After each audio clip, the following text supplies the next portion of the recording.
here. I passed out the kind of little bulleted sheet about some advantages. That's the same thing that we have up here. I know that looks kind of small, but generally the idea that why we want to do this presentation is that we all three have done digital portfolios and really liked the process, thought that it had a lot of advantages to it, and we were hoping to kind of push the movement down along to try to perhaps move to digital portfolios in the future, or at least have it. Technically, I think they are accepted at this point, but we're just trying to do this just because it's the ease for the reviewers as well as the person putting it together.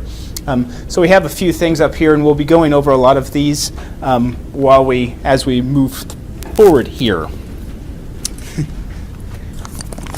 This is a lot to open. Okay, so I'm going to start with getting started. This is my moment where I made a lot of mistakes, so I'm going to tell you what not to do so you can save some time later.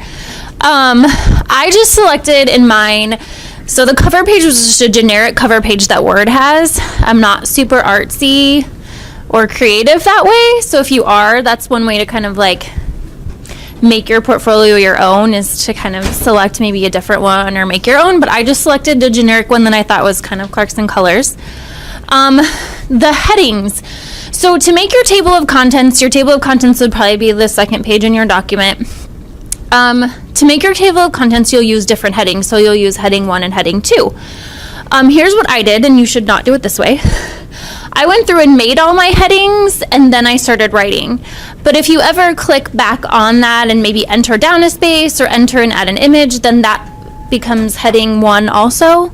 So what I suggest you do is to make your table of contents, kind of save a page for your table of contents, go through and write each section as you normally would, and then at the end, make your heading 1 for, I did require documentation.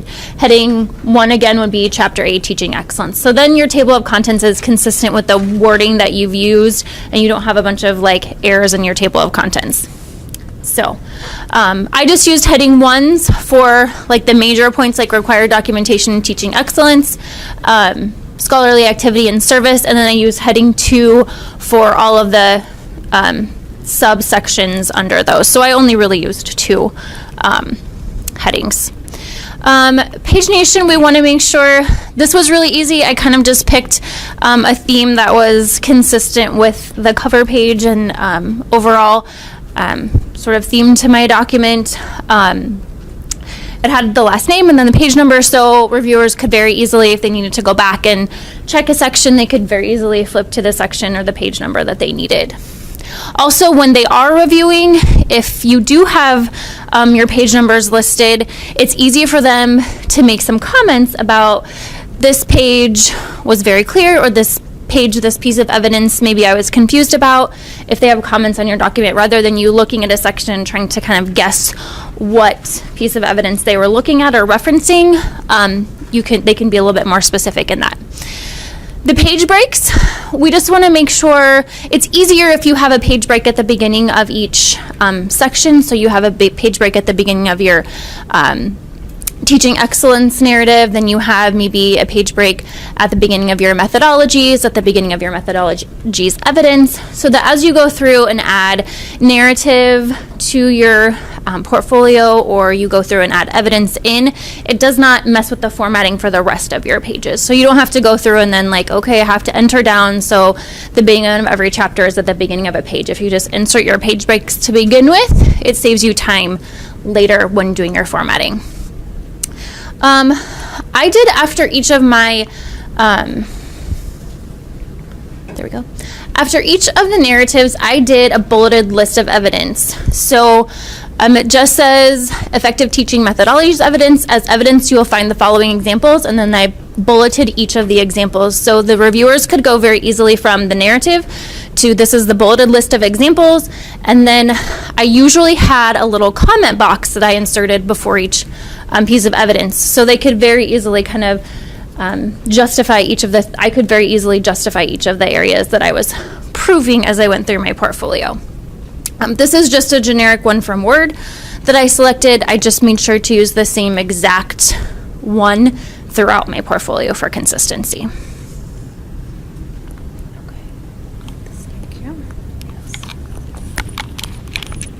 Thank you. So I'm just going to talk a little bit about some of the different editing options available for fee and for free, if you will. I'm meaning to rhyme, but hey, why not?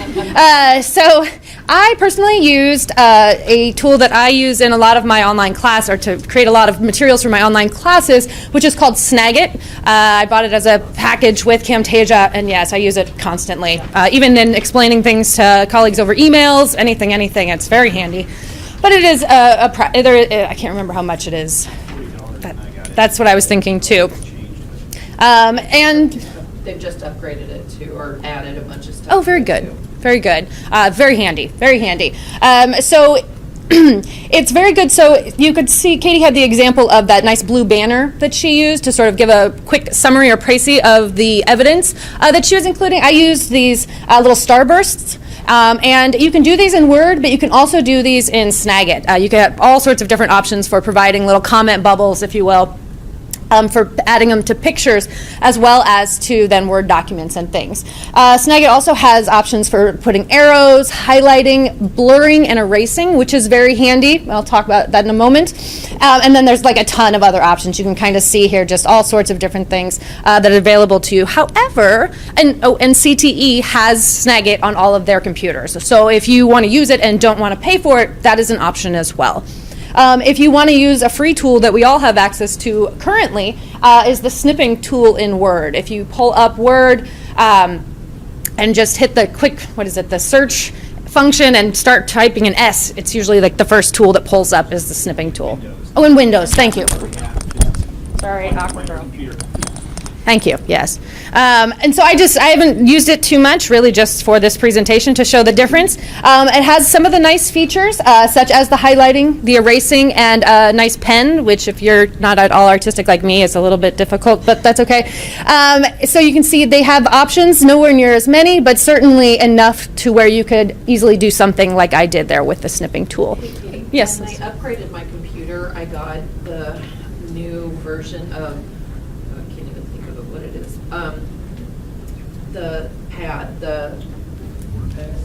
not WordPad. Oh God, I hate this. I'll try to think of it. But anyway, it should be on all computers, either in the older version or the newer version. And it's got a lot of the things that Snagit has. So sometimes I will just copy what I've snipped and then paste it into that. And I'm trying to think of what it is. I'll back to you. But it's also really good. Okay. And free. Thank you. Free is good. And I did the snipping tool with all of mine. Oh, so it wasn't as, it doesn't have as many options, but it was wherever I went, so. And it works. It works. Yeah, it's got the options you need. Paint, sorry. Paint.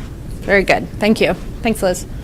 And Katie. One quick difference I will point out, just to take a look at in the snipping tool, the highlighting tool is kind of a freehand business, whereas if you're using it in, there we went. If you're using it in like a Snagit type tool, you can get a nice even block, which is kind of nice. Yes, ma'am. Are all of you talking PCs, or did anybody use a Mac? I think we all did PC, but the snipping tool is on Macs as well, I believe. Okay. And we all built these in just Microsoft Word. Mm-hmm. So if you had Microsoft Word on your Mac, then we just built it in that and converted it to a PDF. And that Camtasia, do you have any idea if there's can you use it on a MacBook? Oh, sure. I'm fairly certain. Mm-hmm. Yeah. And just make sure I didn't miss a slide there. I didn't think so. So another thing is I've seen a lot of portfolios. I've made 2 at this point. I like to add my own personality to mine, so it kind of looks like me, feels like me, and I'm happy with it. And so I like to add just sort of personal touches, and doing the digitized version really helped me a lot with that. For instance, here with a lot of the conferences at which I have presented, you always get your name tag, and sometimes you'll get your ribbons and fun things like that. And so in addition to just my abstract in the program, I also would include, it was really easy to scan in images of just to add a little color and flair and me to the portfolio. And then Daniel also shared some of the ones that he did similar things with, such as when he did his archival research at the... That's Kennedy Johnson. at the respective libraries, just to kind of show like, hey, look what I did here. You know, I actually got in here and got my hands on these things, and was doing sort of above and beyond what sort of like what I did with my dissertation, where I just do total archival analysis of already available documents. And a nice thank you card, which again can be sometimes difficult to edit out. You don't want to draw on somebody's name or on a card from somebody. You also don't want to put a sticky note or something on a thank you card. And so, and I've seen people do Post-its, but you know, that's really easy to just peel off. Not that anybody would. But so it does provide a lot of options for scanning images and artifacts. And one quick further example. One of the conferences that I attend every 3 or 4 years, because it's so huge, the program is a book, and some of you may, for your conferences, have similar things. Well, rather than try to scan include a whole book in a transparency sleeve, or rip out a page of the book, or so I would basically scan the cover of the program, and then I'd scan the page where my abstract was, and so it just provides a lot of ease for those types of things. And then again, for anonymizing evidence, so you can, either of these tools allows you to sort of erase or blur the student names, so you can maintain anonymity in all of these things. Even, like I said, with the non-word items. Let's see, space saving, shrinking, this is incredibly helpful for me in addition to that book I just mentioned. So I've got like a full PowerPoint here that I just condensed into one page. I didn't really think it was important for everybody to pour through every slide of the PowerPoint, and so I just wanted to sort of give an idea of the general look of it, the general content of it, and then I can also add my little blurb about why I would like them to take a general glance at it.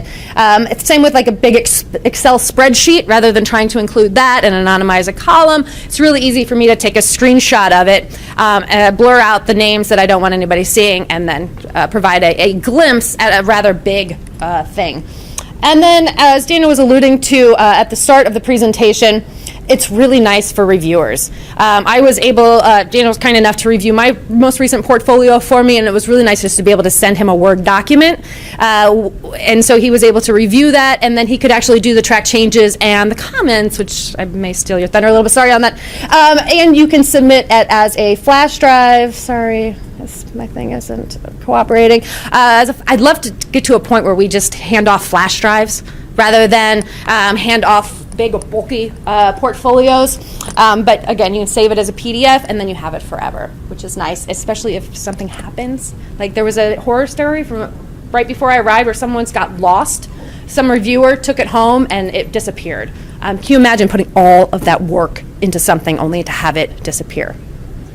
So when you're creating this digital portfolio and you created it in a Word document, is it like files and files and files? No. Of Word? Like, One document. I'm trying to wrap my head around that part, and I don't know if I get it. So I did. So it's sorry. Is one document that you work off of. I had a file for like teaching excellence, and I would save all of my evidence in there, and then as I was writing it, I could just pull the evidence out.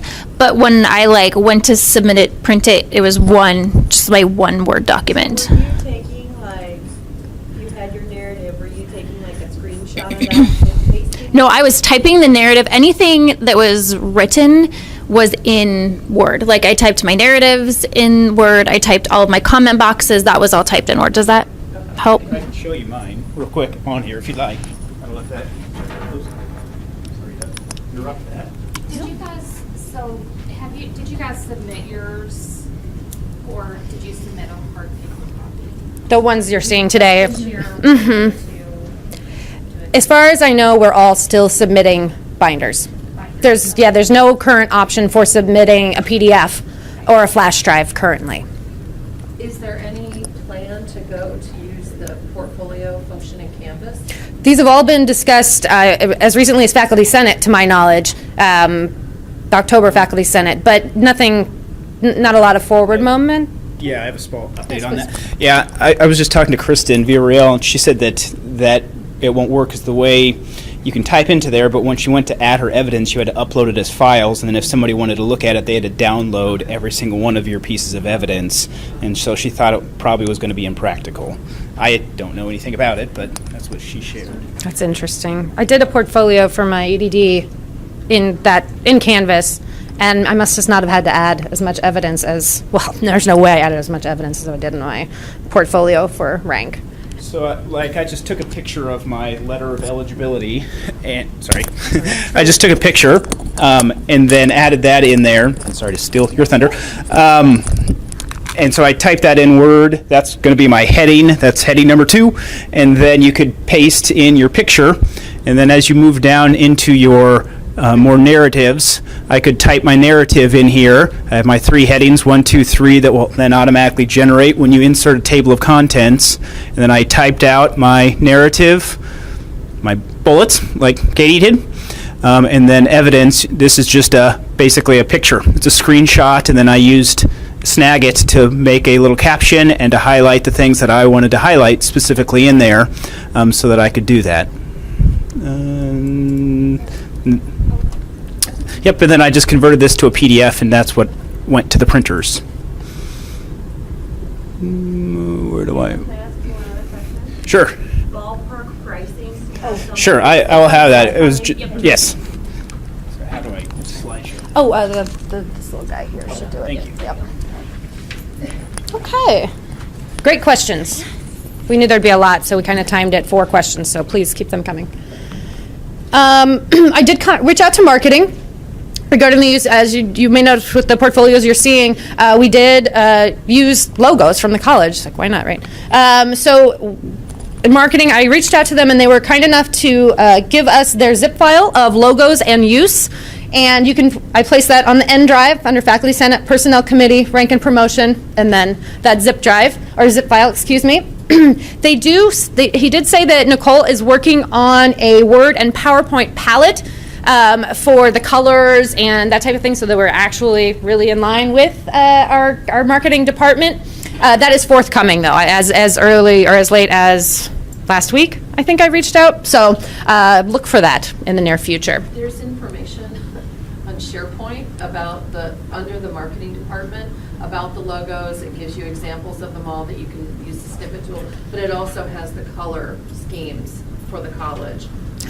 Oh yeah, and so the one I'm talking about here it's actually a download for your computer that she's putting together. So that's good to know they're all available on SharePoint, but yeah, she's putting one together so you can actually use it on your own computer or download it onto your own computer. Yeah, thank you. Good information. And I think that's, yes. Sure, and then before I forget as well, on that sheet that we did hand out, along the top there's a YouTube video that I made using Camtasia. Basically, I screenshot how I created mine. So it's 40 minutes long, so it's a little bit longer, but it will go through creating table of contents, inserting things. I created that the first time I did this presentation, so it's from 2015. So some things may look a little different in Word and FedEx, but I at least went over it on there. It has 17 views, so I'm trying to push that up. Sort of side job. As far as this, one nice thing about this that I was able to figure out is I was able to put my CV in there, and I guess I can, since I have it up, I can show that our CVs obviously have to be a slightly different format than what we typically have for the rest of our portfolio. So what I did in order to make this happen is I just hit kind of in here, I created some space on each side, a couple pages on each side, just blank sheets, and then and then I copied and pasted my CV. My CV was on a different file. So I created in all the proper format for Clarkson, and then I had my portfolio file here. So I made some blank sheets up above and below, and then pasted my Clarkson format CV in, and then I said keep source formatting. So it kept that formatting, and it didn't mess up any of my other formatting for the rest of the portfolio. And that way then I could delete those blank pages, shrink it down to where it fit, and we can kind of have a transition in styles without creating tons of headaches. Is what I did with that. And then, that's very handy because I did it the hard way. I scanned it and inserted pictures of each page. Me too. That was by act. That was early on, obviously. Then I was going to pull up my FedEx to show you what that looked like too. What I did, as I said, I made it in Word, I converted it to a PDF, and then I uploaded that PDF. And I can kind of show that while we're doing that. If you go to FedEx and you could sign in, this is a little tricky. Sometimes it doesn't like your password. So hopefully I'm in. No, thank you. And then you can go to start a printing order. And the one that I found that has pretty much all of the options that we want is called presentations. Back when I created this in 2015, you had to do all of these specific options. This one has most of the things I did just automatically in there. And what you can do with this is find your file. And you can see I already have my next portfolio started. That way you can kind of do this as you move along. And I'll do this as a doc. You can do it as a PDF as well. But what I had listed down there is a lot of the options that I selected. So what I always wanted to do is print one-sided, because you'll see what one of the requirements is to have tabs in between your sections. And this will give you, FedEx, the option to print it on both sides. It sounds attractive, half as many pages, it's cheaper. But if you had a section then end on the back side of a sheet, there'd be no way to put a tab in between your two sections. It would have to either cut off the last page of the previous section or the first page of the new section. So I always did it one-sided so I could make sure that I had a tab properly placed before each one of my different sections on the printed one. I did a frosted cover on mine, and I'll now show these because hopefully that is uploaded. So then it now has a picture of my portfolio here, and I can go page by page through here. And for example, paper, I just left it standard white, but they have all sorts of varieties. If you really want, you can get as crazy and as expensive as you would like. Color, I did full color on mine. I did do the single-sided for that reason. And for the binding, you can choose a couple different types. You can do mine's a coil. They have the comb version, and then there is a page limit that you reach where you have to transition over to a 3-ring binder. Mine was 165 pages, and I could do the coil. Katie's. Mine was like 198, so I think 200 is your cutoff. Yeah, mine was 250, so I had to do the 3-ring binder, which I was bummed because I think the coil looks really neat. Yeah, so it's just to keep that in mind. If it's forcing you into the 3-ring binder, it at least is nice and protected. That way you don't have to worry about trying to put all your sheets into a clear plastic 3-ring binder and then installing all of those. This will kind of keep it all together and protected. I did do for the not binding. Where's my first page?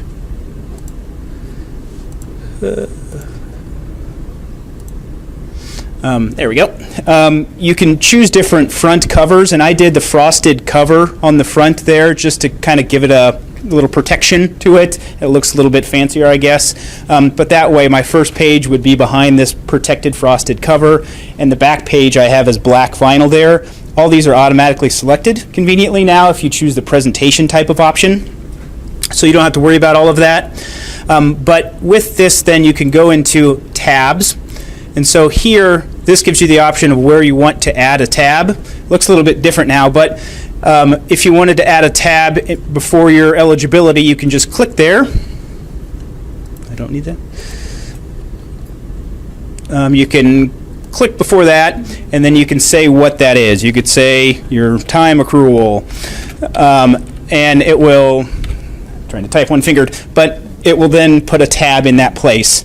And you buy tabs, they're in addition, you buy them in sets of 5. So I think I ended up having like 26 tabs or 24 tabs. I ended up buying 5 or 6 sets of 5. And in terms of, and that's basically all I did, and I just went to add to cart, and they printed it for me, and they had it in to my house the next day. It was less than 24 hours. And so that was really nice. You can also pick it up at the office if you would like, but I just had them mail it to me, and it was super fast and convenient. And that way you don't have to worry about your the cost of buying like $40 ink cartridges and all of that stuff. You can have them print it with their nice printers and their nice color ink, and you don't have to mess with that. This is what mine came out to as cost. The 165 pages was $110, tabs $8.75, and the coil was $5. So it is kind of a investment, but what I tried to look at it as is its investment to a future, hopefully a lot more earnings. You'll get $2,000 as a stipend if you get rank, plus your whatever 0 to 10% raise on top of that, and then jumping up in ranks, you obviously make a lot more money. So I try to look at it as an investment towards that, and something that would look nice and convenient for the reviewers to make them happy and pleased, and that way maybe you have a better chance, right? Here is what we also talked about here. It's nice that you can do track changes, because I did the same thing. I gave my file to George Rogers when he was here and Monica White when she was here, and both of them, and I gave it to them at the same time because it was a file. I just went over and dragged it onto their computers, and they did their feedback right on it and then gave it back to me, and that way you can give it out to 5 reviewers at once if you really wanted to. You don't have to worry about, here, take my big, physical copy, I need it back in 4 days, somebody else is going to also look at it. So it's a little bit more streamlined and quick and convenient for that. And in my mind, I'm envisioning one day we can have 5 flash drives with all of the portfolios that people have created, and you can send those 5 flash drives to the 5 committee review members that year, and then they just have them. You don't have to carry around or print anymore. For time-wise, I was going to have mine done before Christmas break. And then it was mid-January. I don't know if anybody else can relate to that. But since it was digital, like Daniel said, you could have, if you run into that time crunch, you could have 5 people looking at it at the same time rather than having to pass it to different people. So yeah, absolutely.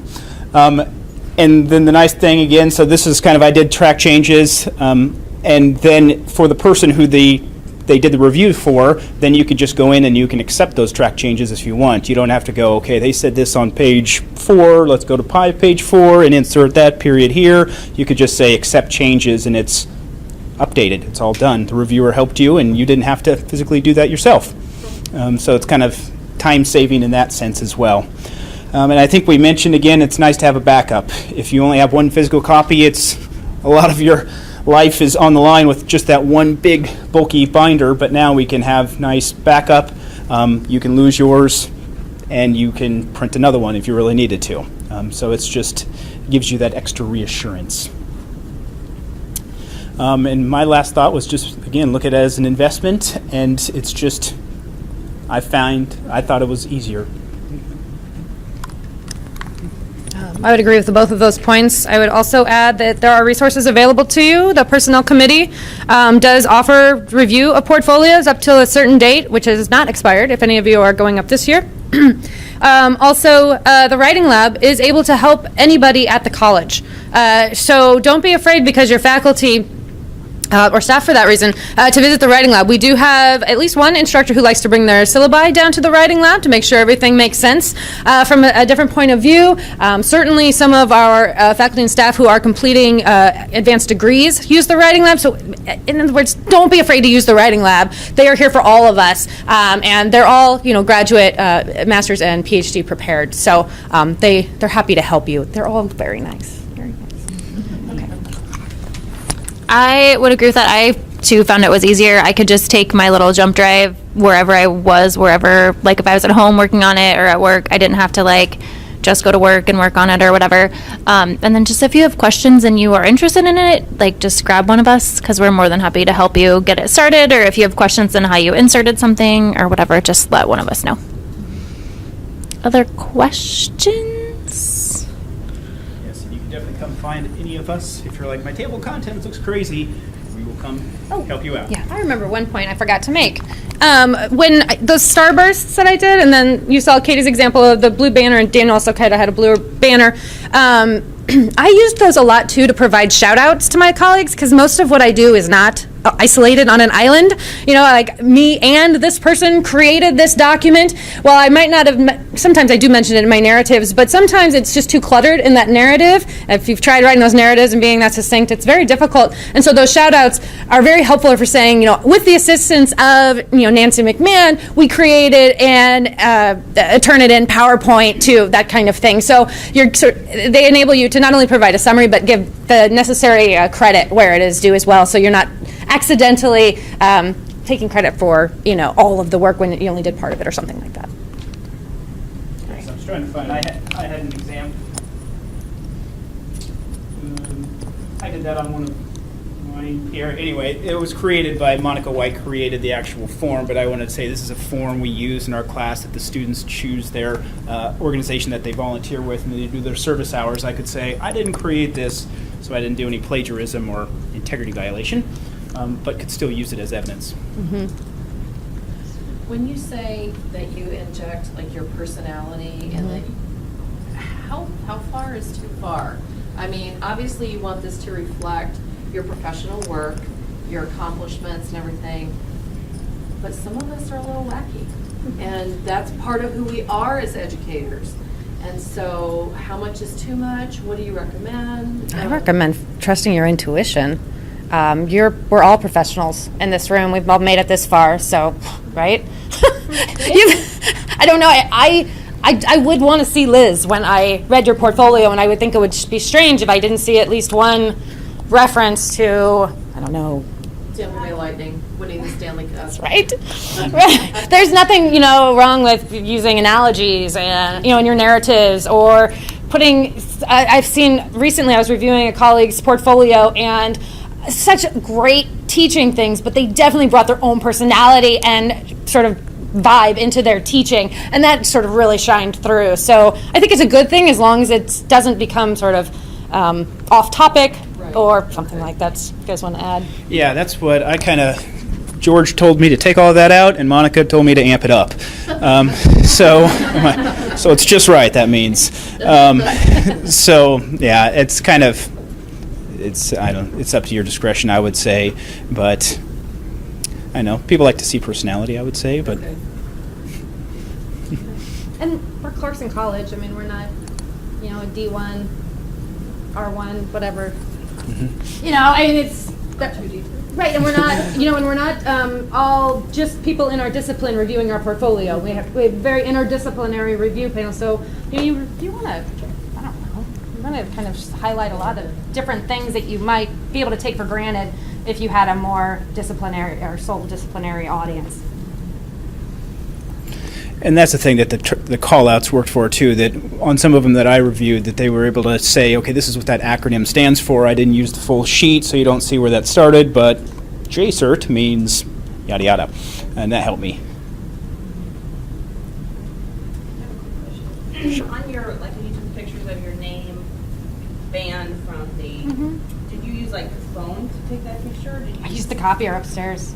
Okay. Yeah. There's a really great app, it's called Cam Scanner, and I have it on both my personal phone and on my bat phone. So it'll work on iPhones or Samsungs, and it's awesome for documents, for pictures, or anything like that. I also use my phone for some of mine. Which thing? Like the thank you notes I use my phone. Yeah. Depends on if Yeah, good point. Yeah, I took a picture like this, I took a picture of, and then I emailed the picture to myself, and then I did a Snagit of the picture. That was my process. Yeah, I did a lot of snagging.